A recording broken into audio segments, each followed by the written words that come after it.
Bharatiya Janata party के वरिष्ठ नेता व वन पंचायत सलाहकार समिति के अध्यक्ष वीरेंद्र सिंह बिष्ट ने कहा है कि वन पंचायतों को सशक्त बनाने तथा उन्हें और अधिक जिम्मेदार बनाने के लिए प्रदेश सरकार सभी प्रयास कर रही है। बागेश्वर भ्रमण पर आए वीरेंद्र सिंह बिष्ट पार्टी कार्यालय में पत्रकारों से वार्ता कर रहे थे। उन्होंने कहा कि केंद्र और राज्य सरकार पूरी तरह से किसानों के साथ खड़ी है, लेकिन विपक्षी दल किसानों को उकसाकर उनसे आंदोलन करवा रहे हैं। उन्होंने कहा कि केंद्र सरकार हाल ही में पारित किसान बिल के संबंध में बातचीत करने को तैयार है। राष्ट्रीय सदस्यता अभियान के प्रदेश संयोजक वीरेंद्र सिंह बिष्ट ने कहा कि प्रदेश में जल्द ही सदस्यता अभियान संचालित कर संगठन को विस्तार दिया जाएगा।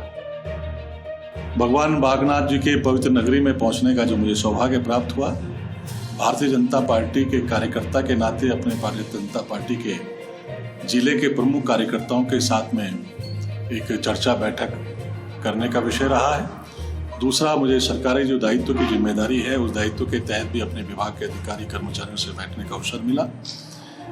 हमारा जो उद्देश्य है राज्य का समग्र विकास, और राज्य की सरकार अपने मुख्यमंत्री त्रिवेंद्र सिंह रावत जी के नेतृत्व में राज्य के समग्र विकास के लिए कार्य कर रही है। हम ग्रोथ सेंटरों के माध्यम से, मुख्यमंत्री स्वरोजगार योजना के माध्यम से और महिला सशक्तिकरण के माध्यम से आम गांव के लोगों को सशक्त और मजबूत कर रहे हैं। हमारी सरकार राज्य के बेहतर काम कर रही है और राज्य के किसान जो है, राज्य के सरकार के जो प्रयास किए जा रहे हैं उससे संतुष्ट हैं। राज्य का जो हमारा किसान है वो राज्य सरकार के साथ में है। हमने किसान निधि के माध्यम से, हमने कोऑपरेटिव के माध्यम से किसानों को सशक्त और मजबूत करने का काम किया है। अब हम नए रोजगार के अवसर राज्य के लोगों को दे रहे हैं। राज्य में भर्ती प्रक्रिया प्रारंभ हो गई है कि राज्य के नौनिहालों को राज्य में रोजगार मिले, उसके लिए सरकार प्रयास कर रही है। किसान भी अड़े हुए हैं, तो ऐसा क्यों नहीं हो सकता कि एक बार संसद का स्पेशल सत्र बुला के उन सब चीजों को उन पर बातचीत कर लें या उस पर विधेयक पारित कर दें, जो चीज आप कह रहे हैं। देखिए, जब विधेयक पारित हो जाता है उसके बाद सदन का कोई विशेष सत्र बुलाने का कोई औचित्य नहीं रह जाता। बातचीत के दरवाजे हमेशा खुले रहते हैं और हमारी सरकार तो हमेशा बातचीत के पक्ष में रही है। पहले दिन से ही सरकार ने अपने केंद्रीय मंत्री नरेंद्र सिंह तोमर जी के नेतृत्व में बातचीत के अवसर प्रदान दिए और 4 वक्त की बातें भी हुई है। जो उनकी आशंकाएं थी एमएसपी को लेकर, मिनिमम सपोर्ट प्राइस को लेकर, मंडी को लेकर, कॉन्ट्रैक्ट फार्मिंग को लेकर, उन तीनों आशंकाओं को पहली मीटिंग से लेकर चौथी मीटिंग तक चिन्हित करके उसको समाप्त कर दिया है। सरकार ने अपना पक्ष बहुत स्पष्ट रूप से रख दिया कि हम एमएसपी को कहीं खत्म नहीं कर रहे हैं, हम मंडियां कहीं खत्म नहीं कर रहे हैं, और कॉन्ट्रैक्ट फार्मिंग से जो उनको नुकसान का उनको शंका थी वो कहीं उनका नुकसान नहीं होगा, उनको लीगल राइट रहेगा और उनकी जमीन पर कोई फार्मिंग करने वाला, लीज लेने वाला व्यक्ति लोन भी नहीं ले पाएगा। तो जब ये तीनों उनकी प्रमुख मांगे थी, सरकार ने तीनों मांगों के बारे में उनको स्पष्ट रूप से बता दिया है। देश के प्रधानमंत्री जी ने भी उनसे आह्वान किया है, ट्विटर के माध्यम से भी उनको आश्वस्त किया है। तो लगता है कि वो राजनीतिक आंदोलन है, उसके पीछे वो लोग हैं कि जिनके चेहरे बेनकाब हो गए, जिनको जनता ने झुठला दिया है, जनता ने जिनको जो है नकार दिया है। अब वो अपनी राजनीतिक जमीन तलाश कर रहे हैं, किसानों के माध्यम से वो राजनीति करना चाहते हैं, लेकिन उनको नुकसान होने वाला है। देश की जनता, देश के युवा, महिलाएं, देश में काम करने वाले लोग, सभी लोग उन राजनीतिक पार्टियों के खिलाफ हो गए हैं जो आंदोलन को उकसा रहे हैं, किसानों को उकसा रहे हैं। किसानों को आज उन्होंने सड़कों पर खड़ा कर दिया है। किसान हमारा अन्नदाता है, हमारे लिए पूजनीय है, हम उसकी पूजा करते हैं। हमने किसान सम्मान निधि के माध्यम से उनको सशक्त और मजबूत किया है।